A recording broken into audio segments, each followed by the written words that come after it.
அன்புக்குரியவர்களே, இந்த காலை வேளையிலே உங்கள் அனைவருக்கும் அன்பான வாழ்த்துக்களை தெரிவித்துக் கொள்கின்றோம். ஆண்டவருடைய கிருபையும் ஆண்டவருடைய தெய்வீக நன்மைகளும் ஆசீர்வாதங்களும் நம்மோடு நிலைத்திருப்பதாக. இன்றைய நாளிலே நாம் எரேமியா தீர்க்கனுடைய புலம்பலை குறித்து வேதத்திலே நாம் படிக்க இருக்கிறோம்.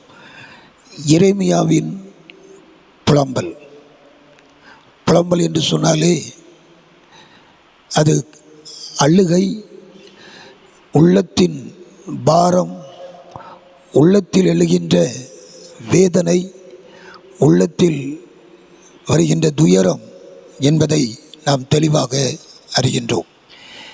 இந்த எரேமியாவின் வாழ்விலே இஸ்ரவேல் ஜனங்களுக்கு, யூத மக்களுக்கு அவர் நல்ல முறையிலே அநேக காரியங்களை சொல்லியிருந்தார். ஆனால் அவர் சொன்னதை அவர்கள் யாரும் புரிந்து கொள்ளவில்லை.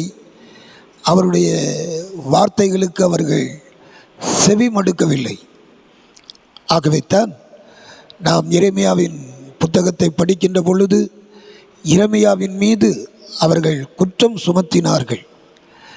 நாம் படிக்கின்ற இந்த பகுதிகளிலே எரேமியா இவருடைய காலத்திலே எரேமியா மீதி இருந்த யூத மக்களை பார்த்து சொல்லுவார், நாம் எகிப்துக்கு போக வேண்டாம் என்று கர்த்தர் சொல்லுகிறார் என்று சொல்லுவார்.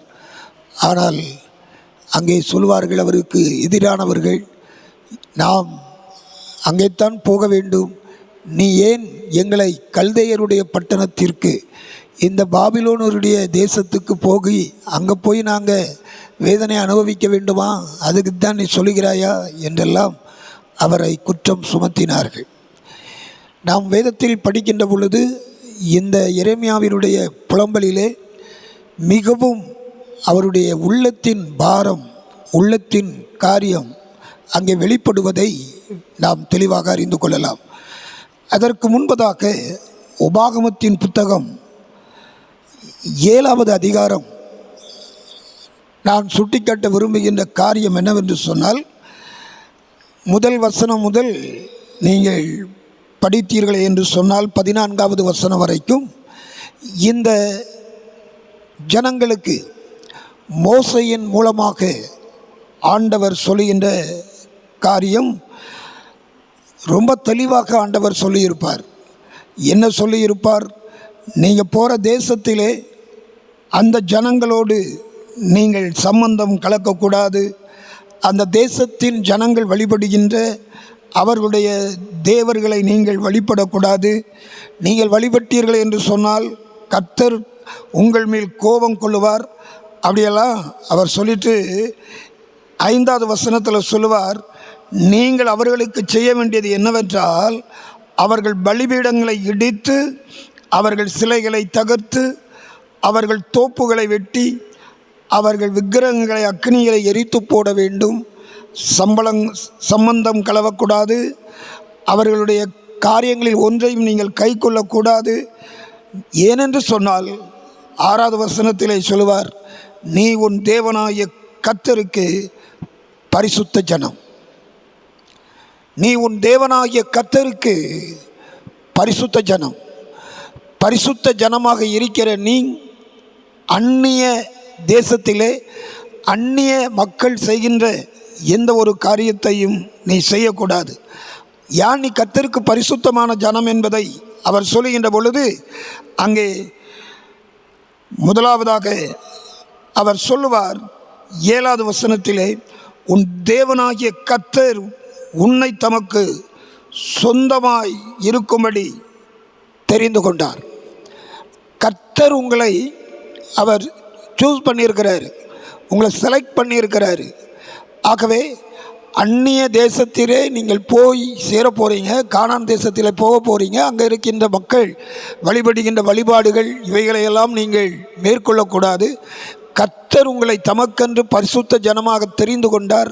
கர்த்தர் உங்களை அவர் தமது சொந்த ஜனமாக தெரிந்தெடுத்து இருக்கிறார். அவர் என்ன செய்கிறார்? உங்களை தெரிந்து கொண்டதோடு மட்டுமல்ல, 13வது வசனத்திலே சொல்லுவார், உங்கள் மேல் அன்பு வைத்து உங்களை ஆசீர்வதித்தார். உங்களை எப்படி ஆசீர்வதித்தார்? கொடுப்பேன் என்று சொன்ன அந்த தேசத்திலே, உங்கள் பிதாக்களுக்கு ஆணையிட்ட தேசத்திலே உங்களை கர்த்தர் பெருக பண்ணினார். நீங்கள் என்ன செய்ய வேண்டும்? 12வது வசனத்திலே கர்த்தருடைய கட்டளைகளையும் நியமங்களையும் நீங்கள் கருத்தாய் கைக்கொண்டு அவைகளின்படி நடக்க வேண்டும்.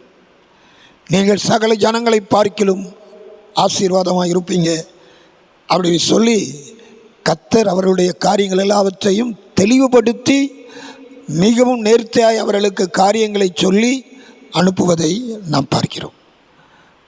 ஆனால் என்ன நடந்துச்சு? நம்ம எல்லாருக்கும் தெரியும். கர்த்தர் சொன்ன காரியத்திற்கு எதிர்மாறான காரியங்களைத்தான் அவர்கள் செய்தார்கள்.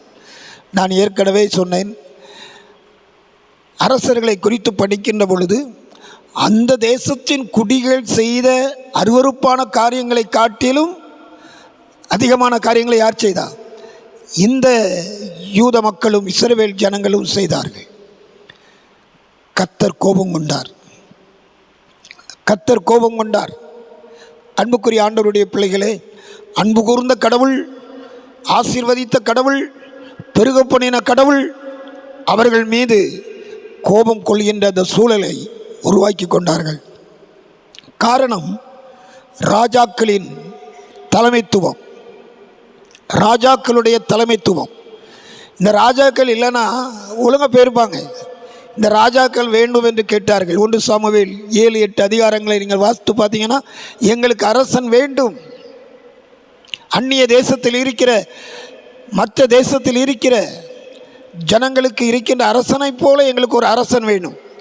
அவன் எங்களுக்கு முன்னாடி போகணும், அவன் எங்களுக்கு முன்னாடி போகணும், நாங்கள் அவனுக்கு பின்னாடி போகணும். இதுவரைக்கும் அவங்களுக்கு முன்னாடி போனது யார் தெரியுமா? மோசேயினுடைய காலத்திலே மோசே சொல்லுவார், கர்த்தாவே நீங்கள் போகலைன்னா நாங்கள் என்ன செய்ய மாட்டோம், போக மாட்டோம். உங்கள் மகிமையும் உங்களுடைய பிரசன்னமும் எங்களுக்கு முன்பதாக செல்ல வேண்டும். உங்களுடைய மகிமையும் உங்களுடைய பிரசன்னமும் எங்களுக்கு முன்பதாக செல்ல வேண்டும். நாங்கள் உம்மை பின்பற்றி வருவோம். இதான் மோசே கர்த்தரிடத்தில் சொல்வார்.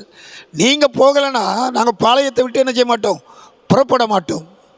கடவுளுடைய மகிமையையும் அவருடைய பிரசன்னத்தையும் உணர்ந்த பிறகுதான், தெரிந்த பிறகுதான் என்ன செய்வாங்க, புறப்பட்டு போவாங்க. ஆனால் இப்போ 1 சாமுவேல் 7-8 அதிகாரங்களிலே பார்க்கும் பொழுது எங்களுக்கு அந்நிய தேசத்தில் இருப்பது போன்று அரசர்கள் வேண்டும். சாமுவேலுக்கு ரொம்ப வருத்தம், சாமுவேல் தீர்க்கனுக்கு ரொம்ப வருத்தம். ஆண்டவருடைய சமூகத்தில் வந்து கேட்பார், ஐயா இவங்க கேட்குறாங்களே என்ன செய்யணும்?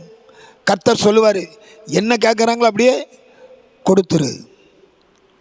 முதல் அரசன் சவுல், ஃபெயிலியர். 2வது அரசன் தாவீது, கொஞ்ச நாள் தடமாறி போய் கடைசியில் கர்த்தர் பக்கம் வந்தார். 3வது அரசன் சாலமோன், டோட்டல் ஃபெயிலியர். வேதம் சொல்லுகிறது, அவனுக்கு இருந்த மனைவிமார்கள் அவனை அவர்களுடைய தெய்வத்தை வழிபடுவதற்கு என்ன செஞ்சிட்டாங்க, அங்கே அழைத்து கொண்டு போய் விட்டார்கள். வழிதடம் மாறுகிறது. இப்படியே போய் போய் போய் போய் 12 கோத்திரம் 2ஆக பிரிகிறது. வடதேசம், தென் தேசம். வடதேசத்து ராஜாக்கள் முகமும் மோசமாக போனாங்க. அசிரியர்கள், நினிவேயிலே அரசாட்சி செய்தவர்கள், அவர்கள் வந்து இவர்களை அங்கே சங்கரித்து போட்டார்கள், சிதறடித்தார்கள். 10 கோத்திரம் போயிடுச்சு. 2 கோத்திரம் யூதா கோத்திரம். இந்த யூதாவையும் அங்கே அசிரியர்கள் வந்து தொட வந்தாங்க.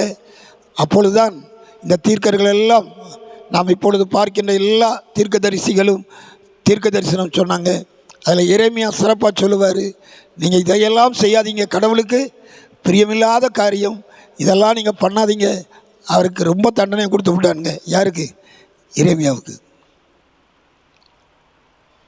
அன்புக்குரியவர்களே, இப்போது என்ன நடக்கப் போகிறது? மீந்திருக்கின்ற இந்த யூத மக்களுக்கு கல்தேயருடைய பட்டணத்திலே, அந்த பாபிலோன் தேசத்திலே என்ன நடக்கப் போகுது?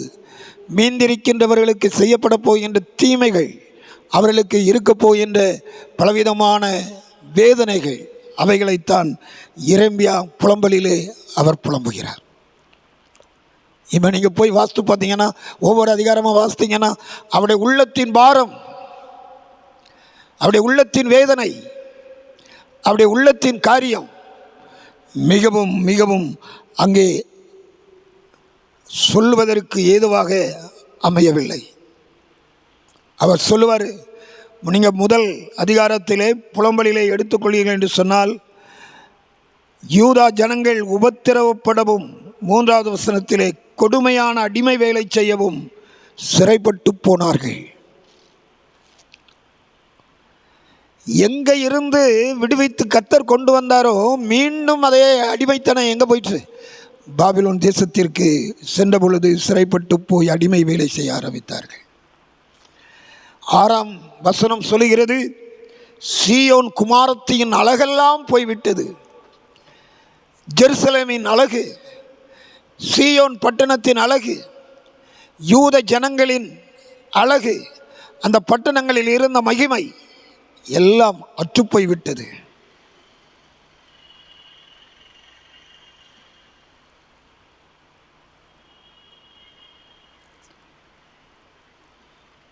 சீயோன் தன் கைகளை விரிக்கிறாள், தேற்றுவார் யாரும் இல்லை,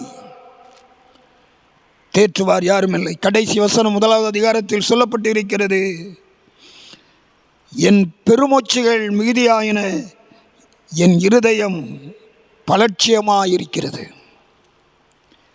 அடுத்து நீங்கள் பார்த்தீங்கன்னா, அந்த புலம்பல் 2வது அதிகாரத்தில் தம்முடைய ஜனங்களுக்கு நேர போகின்ற காரியங்களையும் அங்கே நேருகின்ற காரியங்கள் என்னவெல்லாம் என்று சொல்லி அங்கே சொல்கிறாரு, தேசத்தில் வெறுமை, ஜனங்களுக்கு உணவு இல்லை, சாப்பிடுவதற்கு ஆகாரம் இல்லை. ஆகவே அவர்களுக்கு மகிமையாக இன்பமானவைகளை எல்லாம் துறந்து அப்பம் கிடைப்பதற்கு அவர்கள் தவித்தார்கள். சாப்பாடுக்கு அவர்கள் அங்கே ரொம்ப அலைந்தார்கள். சொல்லப்பட்டு இருக்கிறது 12வது வசனத்திலே 2வது அதிகாரத்திலே அங்கே பாருங்கள், நகரத்தின் வீதிகளிலே மூர்ச்சித்து கிடக்கும் போதும், தங்கள் தாய்களின் மடியிலே தங்கள் பிராணனை விடும்போதும், தங்கள் தாய்களை நோக்கி தானியமும் திராட்சரசமும் எங்கே என்று கேட்டார்கள். ஆகவே அங்கே இருக்கின்ற குழந்தைகள் பசியினால் வாடி தாயின் மடியில் படுத்து இருக்கின்ற பொழுது, அம்மா உணவு எங்கே, சாப்பாட்டுக்கு உணவு எங்கே? தாயின் மடியிலே அவர்கள் மூர்ச்சித்து போனார்கள். அன்புக்குரியவர்களே, ஒருவேளை இந்த லெந்து காலத்திலே இதையெல்லாம் நாம் படிக்கணுமா அப்படின்னு சொல்லி ஒருவேளை யோசிக்கலாம். எப்பொழுதுமே நாம் ஒரு காரியத்தை யோசிக்கணும். நம்முடைய கடவுள் இரக்கமுடையவர், கருணை உடையவர், அன்பு உடையவர் என்பதையெல்லாம் தெரிந்திருக்கின்ற நாம் அவருடைய கோபமும் எப்படிப்பட்டது என்பதை தெரிந்து கொள்ள வேண்டும். ஆனால் நம்ம அதை விரும்புறதில்லை, அந்த பக்கத்தை அதிகமாக நம்ம விரும்பி அதை ஏற்றுக்கொள்வதில்லை. ஆனால் கர்த்தர் சொல்கிறாரு, நீங்கள் என்னை விட்டீர்கள், ஆனால் நானும் உங்களை என்ன செய்வேன், விட்டுருவேன். ராஜாக்களுக்கு சொன்னார், தீர்க்கதரிசிகள் மூலமாகத்தான் சொன்னார், என்னை விட்டீர்கள், ஆனால் நானும் உங்களை விட்டு விடுவேன், இதை செய்யாதீங்க. செய்தார்கள். வேதத்தில் இன்னும் இந்த 2வது அதிகாரத்தில் பாருங்கள், அங்கே சொல்லப்பட்டு இருக்கிற காரியம், சீயோன் குமாரத்தியே, நீ நதியளவு கண்ணீர் விடு, ஓய்ந்திராதே, உன் கண்ணின் கருப்பு விழி சும்மா இருக்க ஒட்டாதே, எழுந்திரு, ராத்திரியிலே முதற் சாமத்தில் கூப்பிடு, ஆண்டவரின் சமூகத்தில் உன் இருதயத்தை தண்ணீரை போல ஊற்றிவிடு. 2ஆம் அதிகாரம் 18-19 வசனங்களிலே, எல்லா தெருக்களிலும் முனையிலும் பசியினால் மூர்ச்சித்து போகிற உன் குழந்தைகளின் பிறனுக்காக உன் கைகளை அவரிடத்திற்கு ஏறிடு, உன் கைகளை ஆண்டவர் பக்கமாக ஏறிடு. ஏனென்று சொன்னால் 4வது அதிகாரத்தில் நீங்கள் 4வது வசனத்தை பார்த்தீங்கன்னா, குழந்தைகளின் நாவு தாகத்தால் மேல்வாயோடு ஒட்டி கொண்டிருக்கிறது, பிள்ளைகள் அப்பம் கேட்கிறார்கள், கொடுப்பாரில்லை. பிள்ளைகள் அப்பம் கேட்கிறார்கள், கொடுப்பாரில்லை. இதையெல்லாம் அங்கே எரேமியா புலம்புகிறார். எரேமியா அங்கே தன்னுடைய உள்ளத்தின் வேதனைகளை அவர் கொட்டுகிறார். பிள்ளைகளுக்கு இதெல்லாம் நடக்க போகுது, இதெல்லாம் நடக்கும். அவர் புலம்பல்ல, இதையெல்லாம் ஒருவேளை பார்த்திருக்கலாம் என்று வேத அறிஞர்கள் சொல்கிறார்கள். எரேமியா இந்த காரியங்களை தன் கண்களினாலே கண்டிருக்கலாம், தன் பார்வையிலே அதை பார்த்திருக்கலாம். ஐயோ, என் ஜனங்களுக்கு இவ்வளவு கேடான காரியம் நேரிட்டு விட்டதே என்று எரேமியா அறிந்து அவருடைய புலம்பலிலே தெளிவாக சொல்லுகிறார். அன்புக்குரியவர்களே, அன்பு கூர்ந்தேன், தெரிந்து கொண்டேன், உங்களை விருத்தியடைய செய்தேன், உங்களை ஆசீர்வதித்தேன். ஒரு பெரிய ஜனமென்று உங்களை நான் தெரிந்து கொள்ளவில்லை, கொஞ்ச பேராக இருந்தீர்கள். உங்களை நான் தெரிந்து கொண்டு உங்களை சகல ஜனங்களிலும் ஆசீர்வாதமாக வைத்தேன். என் சொல்லை கேளாமல் இப்படி போயிட்டீங்களேன்னு சொல்லி எரேமியா புலம்புறார். ஆனாலும் 3வது அதிகாரத்திலே நீங்கள் பின்னாடி பார்த்தீங்கன்னா 21வது வசனத்திலிருந்து ஒரு நம்பிக்கையின் காரியத்தை அங்கே அவர் எரேமியா சொல்லுவார்.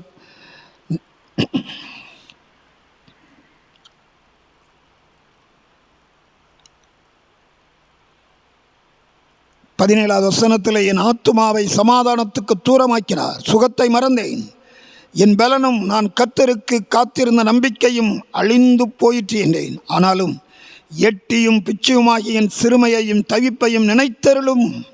என் ஆத்துமா அவைகளை நினைத்து நினைத்து எனக்குள் முறிந்து போகிறது. இதை என் மனதிலே வைத்து நம்பிக்கை கொண்டிருப்பேன்.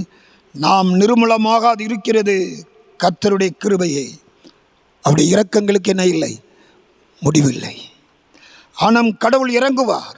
அவருடைய கிருபைகள் புதியவைகள், காலைதோறும் அவருடைய கிருபைகள் நமக்கு இரக்கமாக கிடைக்கிறது. கர்த்தருக்கு காத்திருக்கிறவர்களுடைய ஆத்துமா செழிக்கும். தமக்கு காத்திருக்கிறவர்களுக்கு, தம்மை தேடுகிற ஆத்துமாக்களுக்கு கர்த்தர் நல்லவர். 25வது வசனம், நம்பிக்கையின் கூற்றை அவர் சொல்லுவதை நாம் பார்க்கிறோம். எங்களுக்கு என்னெல்லாம் நேரிட்டது என்பதை தொடர்ந்து அவர் 4ஆம் 5ஆம் அதிகாரத்திலே சொல்ல வருகிறார். 5வது அதிகாரத்தில் சொல்லுவார், முதல் வசனத்தில் சொல்லுவார், எங்களுக்கு நேரிட்டதை நினைத்தருளும், எங்கள் நிந்தையை நோக்கி பாரும். இது எங்களால் சுமக்க முடியாத பாரம், இது எங்களால் சுமக்கக்கூடாத காரியம். எங்கள் நிந்தையையும் வருத்தத்தையும் கர்த்தாவே நீர் கண்ணோக்கி பாரு. திக்கற்றவர்களானோம்,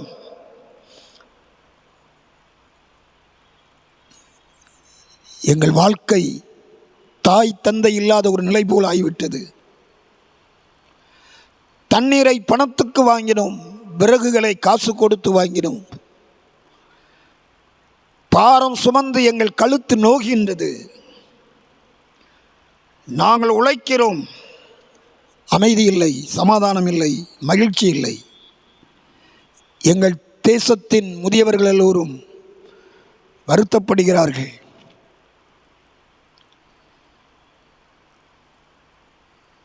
அப்படியே சொல்லி வரும் பொழுது 15வது வசனத்தில் சொல்வார், எங்கள் இருதயத்தின் களி கூறுதல் ஒளிந்து போயிற்று. எங்களுக்கு மகிழ்ச்சி என்பதே இல்லாமல் போய்விட்டது. எங்களுக்கு இருந்த சந்தோஷம் துக்கமாக மாறிவிட்டது. எங்களுக்கு என்ன நடக்கும் கர்த்தாவே? கடைசி 2 வசனங்களிலே அவர் தெளிவாக சொல்லுவார். 20வது வசனத்திலே, தேவரீர் என்றென்றைக்கும் எங்களை மறந்து நெடுங்காலமாக எங்களை கைவிட்டிருப்பீரோ, உம்மிடத்தில் திருப்பிக் கொள்ளும் கர்த்தாவே. எங்கள் மனம் கடினமானது, மனிதனுடைய மனம் கடினமானது, மனிதனுடைய மனம் கொடுமையானது. மனிதன் மனம் மாறுவது லேசான காரியம் அல்ல. நீர்தாயா திருப்பணும். கர்த்தர் ஒரு மனிதனுடைய மனதை மாற்றவில்லை என்று சொன்னால் எந்த ஒரு காரியத்தை செய்தாலும் அவன் மனம் என்ன செய்யாது, மாறப்போவதில்லை. யார் தான் திருப்பணும்? கர்த்தர் தான் மனசை திருப்பணும். நீர் எங்களை திருப்பி கொண்டு வாரும், நாங்கள் திரும்புவோம், நாங்கள் திரும்புவோம். அழகாக சொல்லி முடிக்கிறார். ஐயா, ஆண்டவரே, பூர்வ காலத்தில் இருந்தது போல, ஆதி காலத்தில் இருந்தது போல எங்கள் நாட்களை புதியவைகளாக்கும். ஒரு நியூ பிகினிங், ஒரு நியூ பிகினிங், ஒரு புதிய தொடக்கம், ஒரு புதிய ஆரம்பம், ஒரு புதிய வழி எங்கள் வாழ்வில் உண்டாகட்டும். எங்களை முற்றிலும் வெறுத்து விடுவீரோ?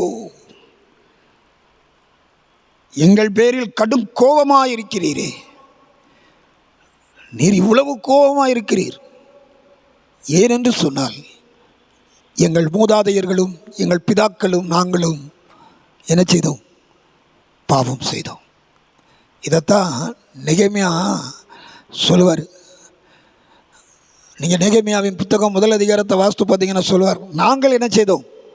பாவம் செய்தோம். நாங்கள் பாவம் செய்தோம். வேற யாரையும் சொல்கிறதுக்கு அர்த்தமே இல்லை. எங்கள் வாழ்வு இவ்வளவு நிலைக்கு போவதற்கு காரணம் எங்கள் முன்னோரும் நாங்களும் பாவம் செய்தோம், எங்களை மன்னியும். இந்த காலத்திலே அன்புக்குரியவர்களே, நம்முடைய குடும்பத்தின் காரியங்கள், நம்முடைய குடும்பத்தின் பலவிதமான தீமைகள், குடும்பத்தில் நடக்கின்ற சில அசம்பாவிதங்கள், குடும்பத்தில் நடைபெறுகின்ற சில தீமைகளான காரியங்கள், ஒருவேளை அவைகளையெல்லாம் நாம் உட்கார்ந்து நினைக்கும் பொழுது கர்த்தருக்கு பிரியமில்லாத காரியங்களில் சென்று விட்டோமோ என்று நாம் சற்று யோசிக்கக்கூடும். ஆண்டவர்கிட்ட கேட்கணும், எங்களை திருப்பி கொண்டு வாரும். எங்கள் மேல் என்னென்னைக்கும் கோபமாயிருப்பீரோ? கர்த்தாவே எங்களுக்கு இறங்கும், கர்த்தாவே எங்களுக்கு இறங்கும். அன்புக்குரியவர்களே, இந்த எரேமியா எகிப்திலே மரித்து போயிருக்கலாம் என்று அங்கே வேத வல்லுநர்கள் சொல்லுகிறார்கள். ஆனாலும் யூத ஜனங்களுக்கு நேடுகின்ற அபத்தமான காரியங்கள் இவைகளையெல்லாம் பாரம் சுமந்து என் உள்ளம் இளைத்து போய்விட்டது என்று மிகுந்த கண்ணீரோடு வேதனையோடு எரேமியா ஜெபிக்கிறார். நாமும் ஆத்தும பாரம் கொண்டு இந்த உலகத்திலே நாம் வாழ்கின்ற இந்த பட்டணத்திலே எத்தனையோ மக்கள் கர்த்தரை அறியாதபடிக்கு, ஆண்டவரை அறியாதபடிக்கு அழிந்து கொண்டிருப்பதை பார்க்கிறோம். அறியாமையினால் சங்காரமாகிறார்கள். தீயவன் ஜனங்களை தவறான வழிக்கு வழிநடத்தி அவருடைய வாழ்வை அவன் அழித்து போடுகிறான். இன்றைக்கு அநேக கிறிஸ்தவர்களும் தீய வழிகளிலே தங்களை ஈடுபடுத்தி தங்களை அழித்துக் கொள்கிறார்கள். அழிந்து போகின்ற மக்களுக்காக எரேமியாவை போன்று ஆண்டவருடைய சமூகத்திலே புலம்பி காத்திருந்து எங்களை மீண்டும் திருப்பிக் கொண்டு வாரும். எங்கள் பழைய நிலை, செழிப்பான நிலை மீண்டும் எங்களிலே உருவாகட்டும் என்று எங்களை புதுப்பியும், ஒரு புதிய வாழ்வை எங்களுக்கு தாரும், எங்கள் வாழ்வு புதிதாக மாறட்டும் என்று அர்ப்பணிப்போம். இதிலிருந்து காலம் நமக்கும் நம்முடையவர்களுக்கும் நாம் வாழ்கின்ற சமுதாயத்தில் இருக்கின்ற மக்களுக்கும் ஆசீர்வாதமாக அமைவதற்கு நம்மை நாம் பாரப்படுத்துவோம். ஆண்டவருடைய சமூகத்திலே நம்மை ஒப்பு கொடுப்போம். அன்புக்குரியவர்களே, எரேமியா தன் ஜனங்களின் சீர்கேட்டை குறித்து சொன்னார். தன் ஜனங்களின் சீர்கேட்டிலே அவர்கள் அழிந்து போவதையும் பார்த்து கதறுகிறார். எங்கள் தோள்கள் எல்லாம் கருத்து போய்விட்டது என்று கதறுகிறார்கள். எங்கள் ஆசாரியர்கள் அவர்கள் தவித்து போய்விட்டார்கள். எங்கள் முதியவர்கள் வாசலிலே உட்கார்ந்திருக்கின்றவர்கள் பெருமூச்சோடு காத்திருக்கிறார்கள். எங்கள் பிள்ளைகள் அப்பம் இல்லாமல் மூச்சித்து கிடைக்கிறார்கள். அன்புக்குரியவர்களே, ஆவிக்குரிய நிலையிலே நம்முடைய குழந்தைகள், நம்முடைய வாலிபர்கள் இன்றைக்கு பார்ப்போம் என்று சொன்னால், கடவுளின் வார்த்தையையும் கடவுளின் வசனத்தையும் கேட்காதபடிக்கு எத்தனை பேர் தவறான வழிகளிலே செல்வதை பார்க்கிறோம். அவர்களுடைய வாழ்வு மனம் மாற, அவருடைய வாழ்வுக்காக ஆண்டவருடைய சமூகத்திலே கதறி ஜெபிக்க கர்த்தர் நம்மை அழைக்கிறார். ஜெபிப்போம்.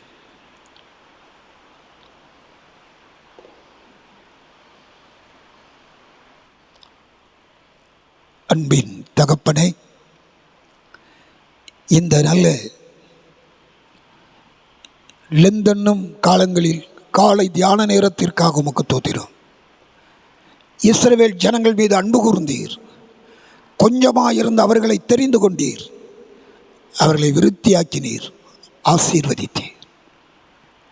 ஆனாலும் நீர் என்ன சொன்னீரோ அவைகளையெல்லாம் கேட்காமல் மனம் போல் போய்விட்டார்கள்.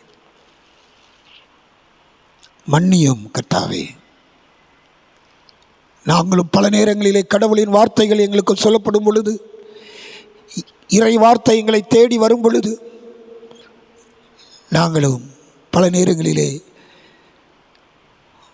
உதாசீனப்படுத்தி விடுகிறோம். எங்களை மன்னியும். அழிந்து கொண்டிருக்கின்ற மக்களுக்காக, அழிந்து கொண்டிருக்கின்ற ஆத்துமக்களுக்காக அவர்கள் மீது கரிசனை கொண்டு பாரப்பட்டு ஜெபிப்பதற்கு சீயோன் குமாரத்தியே, நீ எழுந்திரு, நதியளவு கண்ணீர் விடு, உன் கருப்பு வெளி சும்மா இருக்க ஒட்டாதே என்று எரேமியா கதறியது போல நாங்கள் உம்முடைய சமூகத்திலே எழுந்திருந்து காத்திருந்து ஜெபித்து ஜெயம் பெறுவதற்கு எங்கள் திருச்சபையின் மக்களுக்காய், எங்கள் தேசத்தின் மக்களுக்காய், எங்களோடு வாழ்கின்ற சகல ஜனங்களுக்காக பாரத்தோடு வேண்டுதல் செய்ய பலம் தாரும். இந்த நாளை உமக்குள் தொடங்குகிறோம். பிறந்த நாள், திருமண நாள் கொண்டாடுகின்றவர்களை ஆசீர்வதியும். இந்த நாள் முழுவதும் உடைய கிருபை எங்களோடு இருக்கட்டும். உமக்கு பிரியமானதை செய்ய எங்களுக்கு போதித்தருளும். உமையை பிரியப்படுத்த எங்களுக்கு வழி நடத்தும். உம்முடைய சித்தம் செய்ய எங்களை கரங்களிலே அர்ப்பணிக்கிறோம். நீரே எங்களை பொறுப்பேற்றுக் கொள்ளும். மீட்பர் இயேசுவின் நாமத்திலே ஜெபிக்கின்றோம் நல்ல பிதாவே, ஆமென். நமது ஆண்டவராய் இயேசு கிறிஸ்துவின் கிருபை, பிதாவாகிய தெய்வத்தின் அன்பு, தூயாவியானவரின் ஐக்கியம் நம் அனைவரோடு இன்றும் என்று நம்மில் நிலைத்திருப்பதாக. ஆமென்.